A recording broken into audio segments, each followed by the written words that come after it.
अस्मद्गुरुभ्यो नमः परमगुरुभ्यो नमः श्रीमते रामानुजाय नमः वरवர மாமுனாய மணவாள மாமுனாய நமः ஆண்டாள் எம்பெருமானார் ஜியல் திருவடிகளே சரணம். லோகா சமஸ்தா சுகினோ பவந்து என்று சொல்லக்கூடிய புதுமை டாக்கிஸ் நேர்களுக்கும் லோகத்தில் இருக்கக்கூடிய எல்லா யூடியூப் சேனல் பார்க்கும் நேர்களுக்கும் அடியினுடைய நமஸ்காரம். நாம ஆண்டாள் நாச்சியார் அருளிச் செய்த திருப்பாவை பாசுரங்கள்ல நேத்தி வரைக்கும் 12 சுபகரமான பாசுரங்களின் அர்த்த விசேஷங்களையும் அவரோட ஒரு நயமான கவிமிக்க பாசுர விபவத்தையும் அனுபவிச்சிட்டோம். இன்னைக்கு 13வது நாள் பாசுரம். இந்த 13வது பாசுரம் ஒரு விசேஷமான பாசுரம். மீதி இருக்க பாசுரங்கள்ல இருக்கிற பெண்டீர் அவளோட விபவத்தையும் அவ செல்வ செழிப்பையும் அவ பிராச்சீனத்தையும் சொல்லக்கூடியது. ஆனா இந்த பாசுரம் பார்த்தேன்னா ஒரு சுபந்தமான தேவதைகள் எப்படின்னா 11 12 மத்ஸ்யம் கூர்மம் எடுத்துக்கலாம். இந்த பாசுரத்துல வராகமாவும் எடுத்துக்கலாம், சரிங்களா? அடுத்தது நிஷும்ம சுவாமியாவும் எடுத்துக்கலாம். 13 சுவாமி முன்னாடியே அந்த கதவை பசு பார்த்தல 12ஆம் பாசுரத்துல அந்த எருமை மாடு கறக்கும் பிராச்சீனத்துல வராக சுவாமியாகவும் அந்த வராக சுவாமி தன் குட்டிகளை எப்படி பிராச்சீனமா பார்த்துக்குமோ அதே மாதிரி அந்த 12ஆம் பாசுரத்துல பார்த்துட்டு இருக்கா அப்படின்னு நம்ம சேவிச்சிட்டோம். இந்த 13ஆம் பாசுரத்துல நாம நிஷிம்ம சுவாமியாவும் எடுத்துக்கலாம், ராமச்சந்திர பெருமாளாவும் எடுத்துக்கலாம், கிருஷ்ணோட பூர்வமாகவும் எடுத்துக்கலாம். அப்பேற்பட்ட சுபகரமான பிராச்சீன பாசுரம் நாம இந்த 13ஆம் பாசுரத்தை சேவிக்கிறோம். அஸ்ய தேவதாப்யோ நமஹ. புல்லின் வாய் கீண்டானை பொல்லாரக்கனை கிள்ளி கலைந்தானை கீர்த்திமை பாடப்போய் பிள்ளைகள் எல்லாரும் பாவை களம்புக்கார் வெள்ளி எழுந்து வியாழன் உறங்கிட்டு புல்லும் சிலம்பினகான் போதறிய கண்ணினாய் குள்ள குளிர குள்ள குளிர குடைந்து நீ நீராடாதே பள்ளி கிடத்தியோ பாவாய் நீ நன்னால் கள்ளம் தவிர்த்து கலந்தேலோரெம்பாவாய். இது பிராச்சீனமான 13வது நாள் பாசுரம். இது ரொம்ப சுபகரமான பாசுரம், சரிங்களா? முதல்ல புல்லின் வாய் கீண்டானை, அதுல நாம முதல்ல நரசிம்ம சுவாமியை பார்த்துருவோம், சரிங்களா?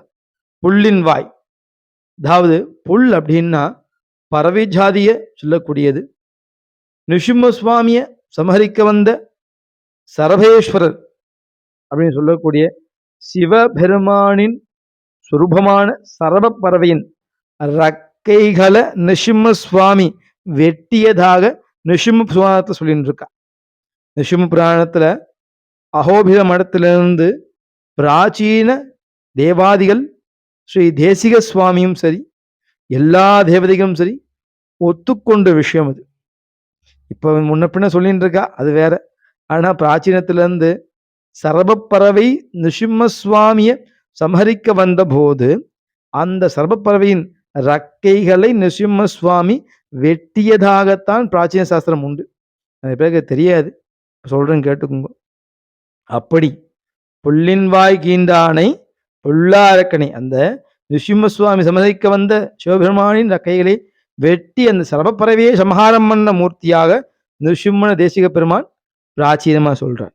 ஃபர்ஸ்ட்.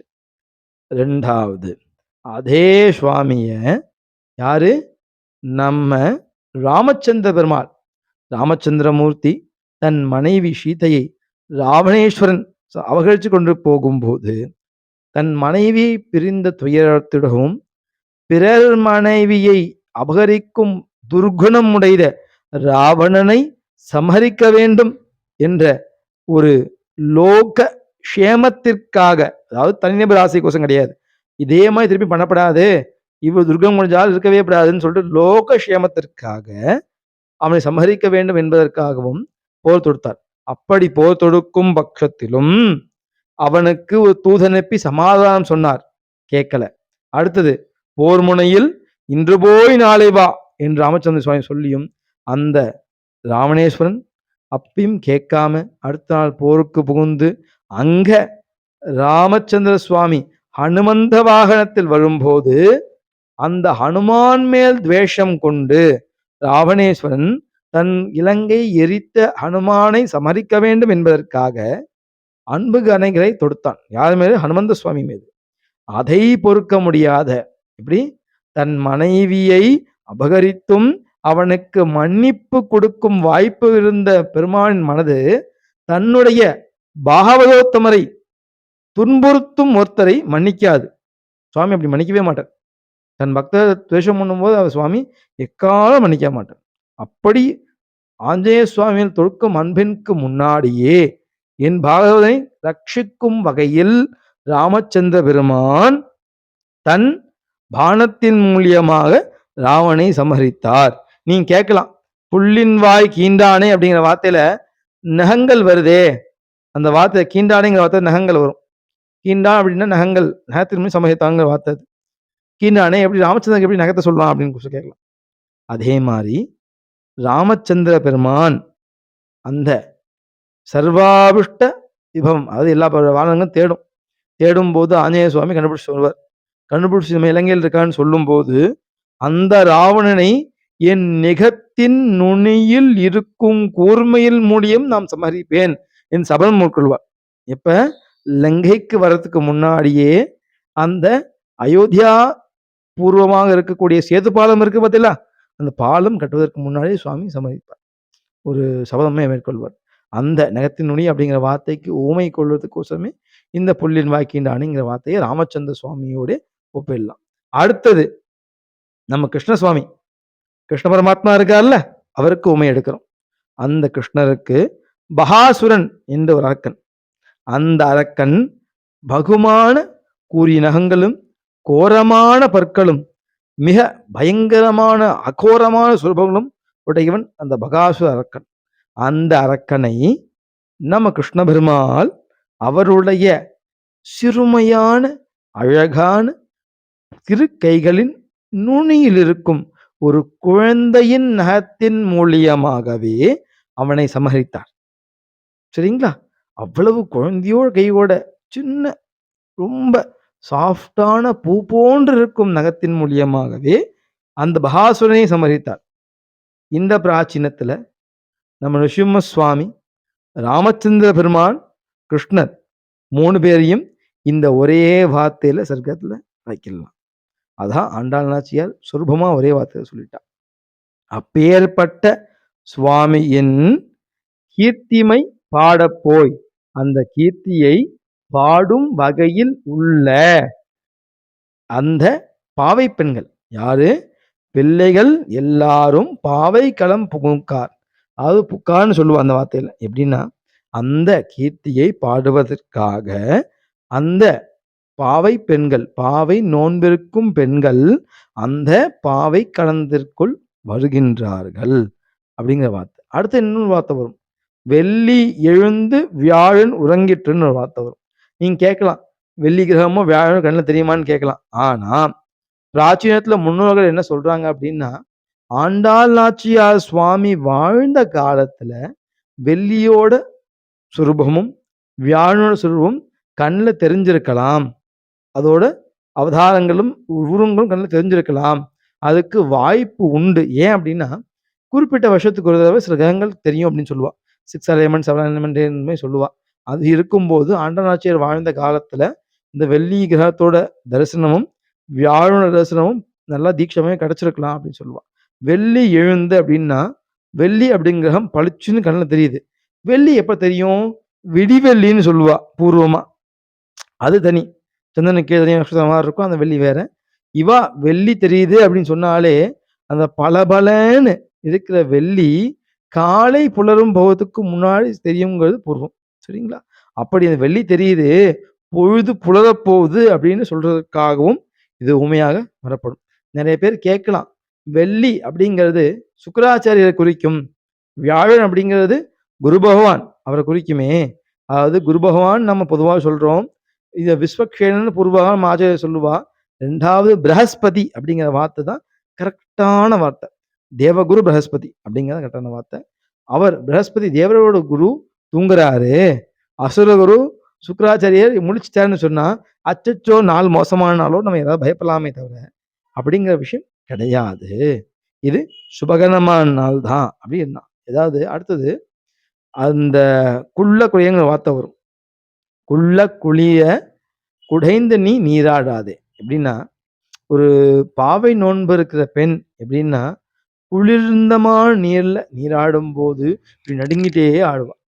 எப்படின்னா, இப்படி நடுங்கும்போது எப்படின்னா, ஒரு வயசான பாட்டி தன் உடம்பை எப்படி சுருக்குவாளோ, அந்த அளவுக்கு குளிர்ந்த நீரில் நீ குளிக்கும்போது உன் உடம்பை சுருக்காதே. எப்படி அப்படின்னா, நாம வீட்டு கிணறுல இருக்கும் நீரானது டக்குன்னு ஜில்லாயிடும். நீங்க வெளிய பார்த்தேன்னா, உங்க வீட்டு கிணறு இருக்க தண்ணியோட அளவு டெம்பரேச்சர் டக்குன்னு கூலிங்லயே இருக்கும். வெளியில இருக்க ஓடுற தண்ணி டெம்பரேச்சர் பார்த்தீங்கன்னா, ஓரளவுக்கு மாடரேட்லயே இருக்குன்னா, மேல பார்த்தீங்கன்னா, உங்களுக்கு இந்த hot water, cold water separation இருக்கும். அப்படி இருக்கிறதுனால ரன்னிங் வாட்டர்ல ஓரளவுக்கு நார்மல் டெம்பரேச்சர மெயின்டெயின் பண்ணலாம். அப்படி இருக்கும்போது, அந்த தீர்த்தத்துல குளிக்கும் பட்சத்துல உனக்கு உடம்பு சௌக்கியமா இருக்கும். இதுல இந்த நேரத்துல இத போய் குளிச்ச அப்படின்னா, பிராச்சீனத்துல கஷ்டமா பட வேண்டாமா?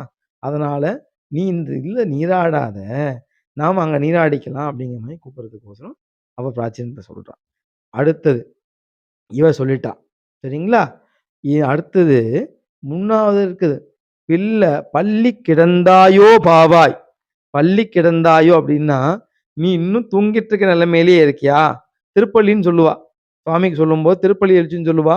அது எழுப்புற நிலை. பள்ளி படுத்துதல் அப்படின்னு சொன்னோம்னா, சுவாமிய தூங்கும் அறையில் கொண்டு போய் விடும் ஒரு பிராச்சீனம். ஒரு ப்ராசஸ்ன்னு சொல்லலாமே. அதுதான் பள்ளிப்படுத்துதல்ன்னு சொல்லுவாங்க. அதுதான் "பள்ளி கிடத்தியோ பாவாய்" நீ இன்னும் எந்திரிக்கவே இல்லையா? உன்னோட தூங்கும் அறையிலேயே நீ இருக்கியா? அப்படின்னு கேட்கறதுக்கோசரம் கேட்ட வார்த்தை இது. ஓகேவா?